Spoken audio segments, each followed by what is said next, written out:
Have you ever wondered why some artists seem to improve at new concepts so quickly? Or maybe you're feeling stuck trying to learn art yourself. You may even be currently enrolled in a course or going through an art book or a tutorial and just feel like you're not getting much for your efforts or your money. Well, in this video, we're going to discuss 7 practical ways to succeed in your art learning so you can fully embrace your artistic journey. And in good YouTuber fashion, the first and the seventh are probably the most important, but the others in between are really important as well. And I'm going to be pointing out different things I did going through the course that I am currently going through as well. So these things may be very helpful for you as well, so don't miss them.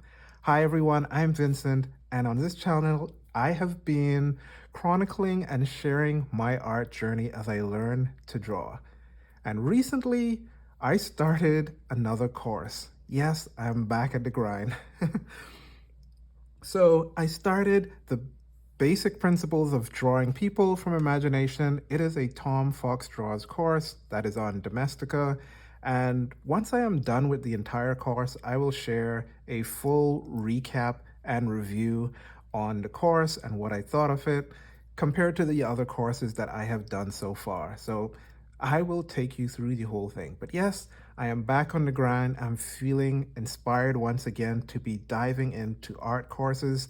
And while I'm back on the grind, I am back with a new goal. So when I first started out, I did quite a few courses, and I think I almost burnt out quite a bit because I think I had the wrong goal in mind, which was just to get better, to be really good at art. That was kind of the goal. And things kind of fell apart, especially when I bought Kim Jong-ji's sketchbook and it arrived. And I just was like, oh my gosh, I don't think that I can achieve this goal that I have set out for myself. And I even posted a video about it on my channel here. But I'm back with a new goal. And what is this new goal? Well, the new goal is to really just enjoy drawing, just to have fun, to draw fun things, to play, still to progress, but not to worry about mistakes, as in letting them become a source of frustration for me. So, yeah, joy is the new goal, and progress is still involved in this. So, this actually leads us into the tip number one, the thing number one that you need to be looking for, and that is the first thing you should be doing to get the most out of any course, any learning, any book that you're trying to do, is to first of all develop a love for drawing. I talked about this in the previous video in terms of just draw and how this is really the basic fundamental. It allows you to do several things: to stop comparing yourselves to others. So don't compare yourself to me, to your teacher, to others around you, because really you don't know what it took to get them to the point that they are at, to the point where they now make things look simple, to the point where they're able to catch on to things more easily than you. Like, just stop comparing yourself to other people. Have fun. Try to have fun, draw things, play, do all those things. And as I pointed out, I am not anti art progress, okay? So I'm not saying have fun at the expense of everything else, at the expense of progress. But because I think progress is good, right? So art progress allows you to better represent the things you have in your head that you want to put on paper. But the aspect that having fun brings in is that it allows you to go the distance in order to do all the drawing you will need to do to see progress. A lot of people like to think there are shortcuts, but there aren't really a lot of shortcuts. There are good ways to do things, but those good ways and the quote unquote fastest ways still involve a lot of drawing. And Yeah, it's not just all about drawing boxes. but, but boxes boxes matter as well. But as you can see, even from this first page, whatever you're doing involves a lot of drawing. So you need to make sure that you are having fun. And sometimes I get carried away, even with simple things. Even in some simple things like drawing boxes, sometimes I get carried away and having fun. One of the things I realized on this page that I had not been able to achieve in my other box drawings is when our teachers draw boxes, they tend to have this certain look, and I think I begin to capture to capture that here, where I hadn't captured it in the past in a lot of my other box drawings. And I found out that it is due to really keeping your pencil or pen or whatever you're using on the paper and having one smooth fluid motion. So if you've known me, I've been drawing boxes for quite some time. I did the draw box course. I posted a video about rotating boxes in space. So I've been at boxes for quite a while, and most of these boxes are actually drawn using outlining the silhouette of the box first. And in that way, you can actually keep the pencil on the page, keep it moving, and you need to know enough so you're not pausing at the corners, and it gives it a really cool energy and look. But anyway, see, I'm getting carried away with boxes. So love what you do. Do it for the joy, okay? So that's the first practical thing you need to do. So the next practical thing to do, and I'm going to start flipping through the pages of work that I've been doing here, is that you need to draw everything that the person draws. Everything in the course, everything in the book, within reason. Draw as many things as you can that meets up to your art level. Like there are some things that the artist may draw or represent that may be beyond your art level. Those things you can leave out, but don't just do it as a cop out, right? So for an example, here Tom Fox was showing a box. He drew a box and drew all these little kind of simplified cameras to show you can be viewing it from above, from below. Now, it's easy to just say, well, I I know I can draw that. I don't need to do it, right? But I jumped in and tried to replicate it myself, and what I found is that I was actually having problems drawing these simplified camera shapes from different angles, right? As you can see here, I started running into some real issues, and I said, hey, let's clean these up and learn how to draw them. And so what do? You draw more of them, right? This is a part of it, because there are things that the teacher is doing that are learning opportunities. When you don't copy everything and you just wait for the final assignment, you're actually missing out on key learning opportunities that are there in the course that you could be learning from that you're missing out on, right? So draw as many things as you can from the course once they seem like they should be within your comfort level. So these simplified camera options was one of them. These cutouts were also a part of that. Getting the scissors, I drew scissors a few times. These vegetables, sweet peppers, I switched over to oranges, and I did a few of them, right? Making sure that, hey, this isn't something that I'm missing out. Because again, at this part of the course, he was going over really fundamental things. And so drawing them made me ensure that I actually had a grasp of the fundamentals. These weren't a part of exercises that I had to do. All right. So going through the course, you draw as much as possible, even outside of the assignments. Don't just wait on the assignments. Draw things from before if they're within your ability level, right? Okay, so point number 3. I talked about drawing the things outside of the assignment, but for goodness sakes, do the assignment as well. You have to do the assignments, right?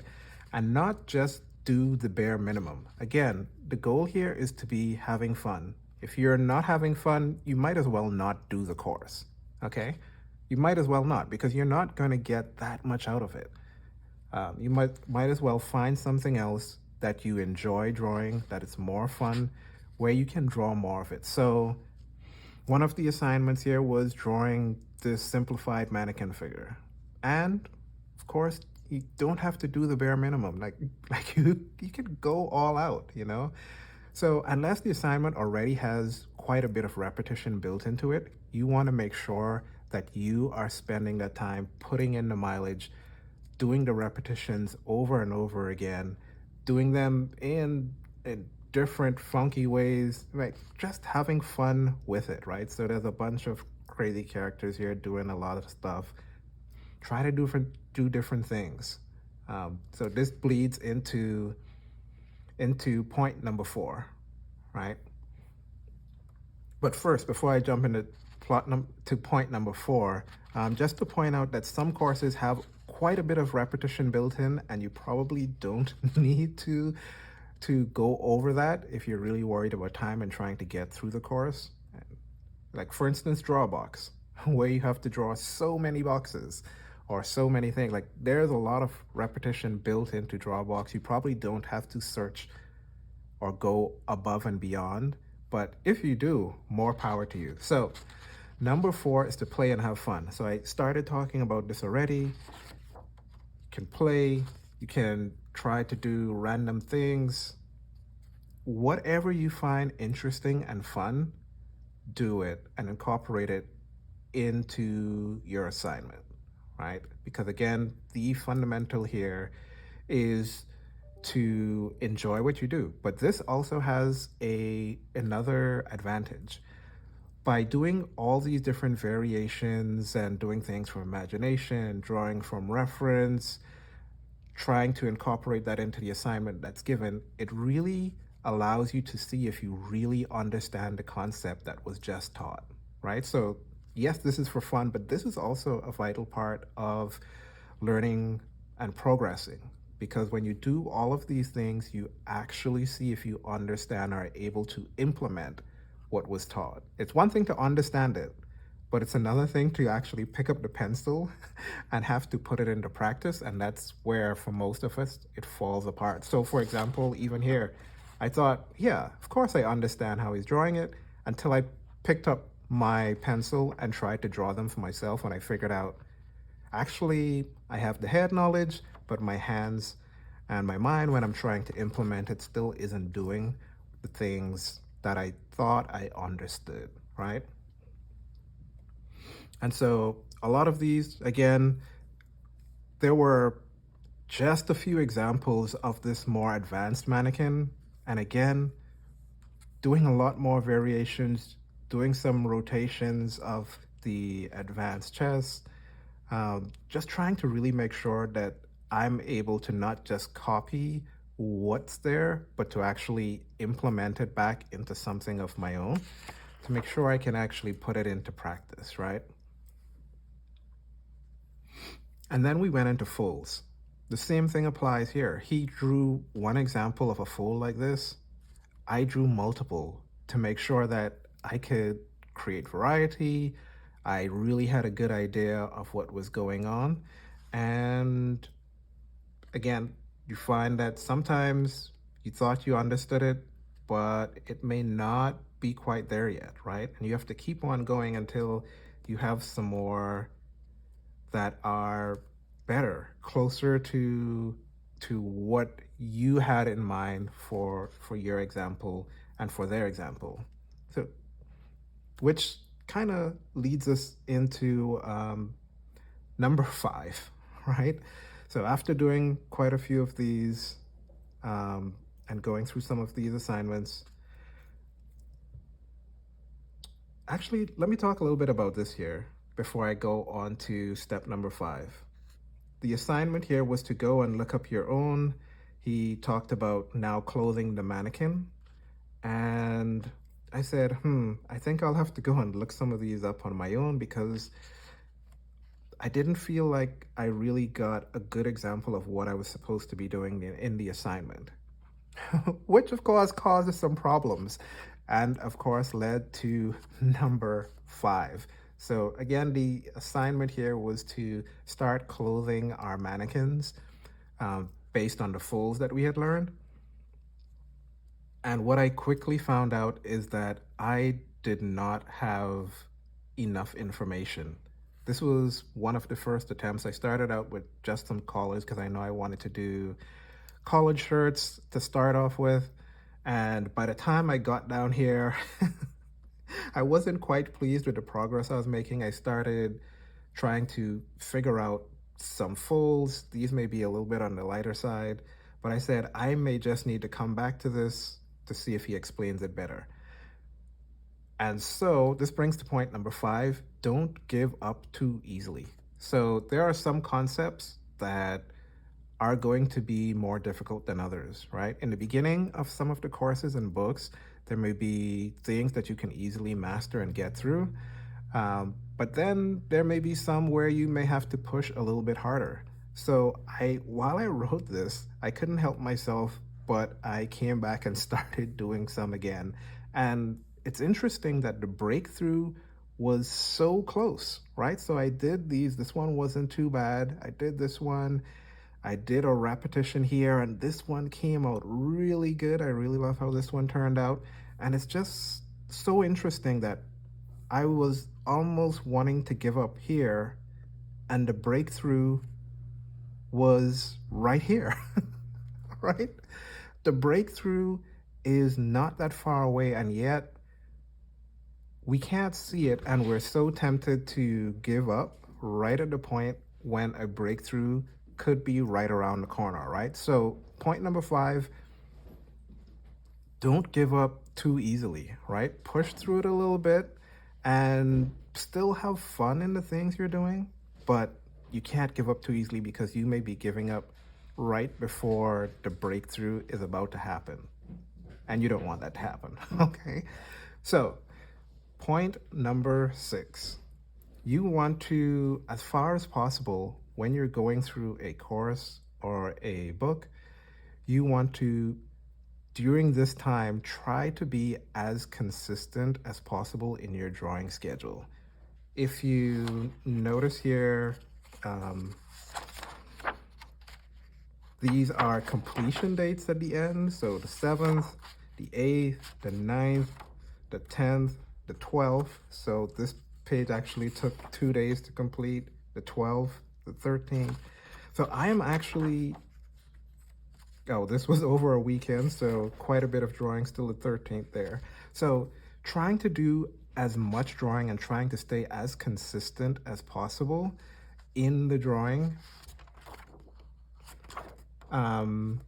because the things you learn, it is better that you use them a lot more within a very close frequency, right? And that helps to cement the things that you have newly learned and make sure that they carry forward.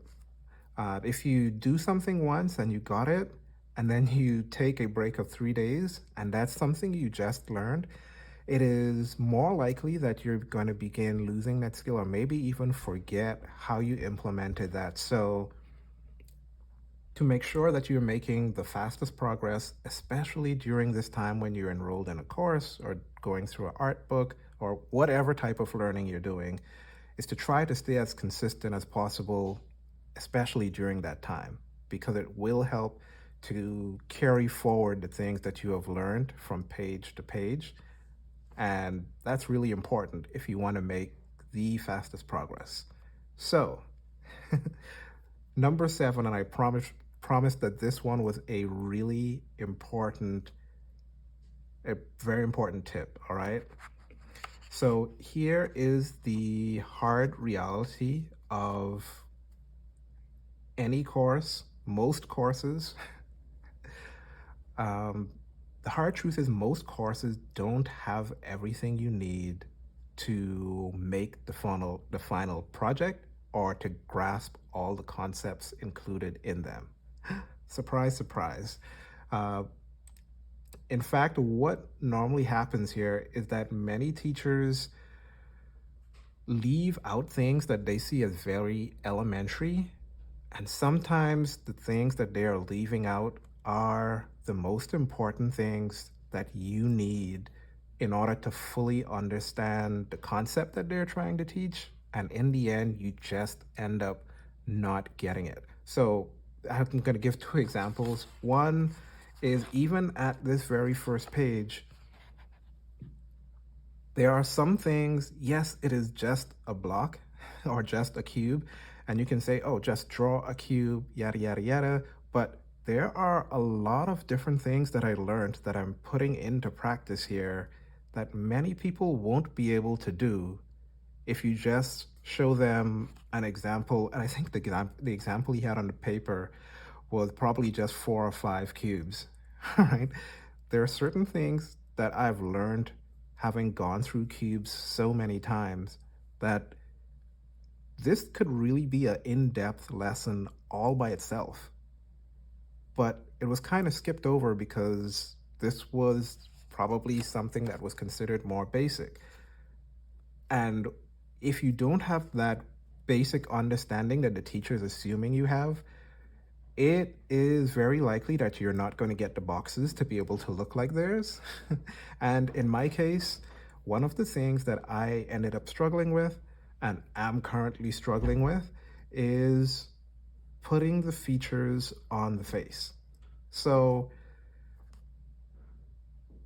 this happens to everyone. It even happens to me, right? So right now what I'm doing is I'm going through all these faces. He said, start out with the silhouette first, which I didn't do there. I started doing here and really caught on to the silhouette, even adding on to here. But when it came to adding the facial features, there were some things like he really just skipped over it. And again, it's probably a situation where it is something simple, but for some reason, I'm just not getting it, right? So what do you do in these situations? Well, don't depend on just the course.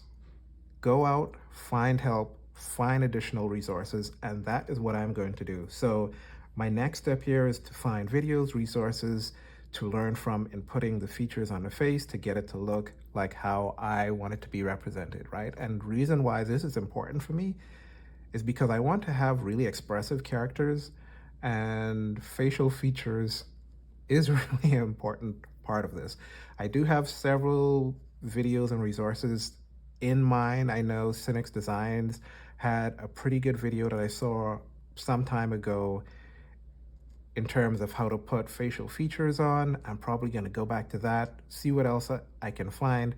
And the next time I put out a video, my characters will have clothes, they'll have features, and I'm going to have, hopefully, the finished product, the finished project for this course that I'm going through to show you all. So those are all the steps. Recognize that all of us get points where we get stuck during a project, but the most important thing is that you are doing a course, a project that you enjoy. You have to have that foundational process in there where you're actually enjoying what you're doing.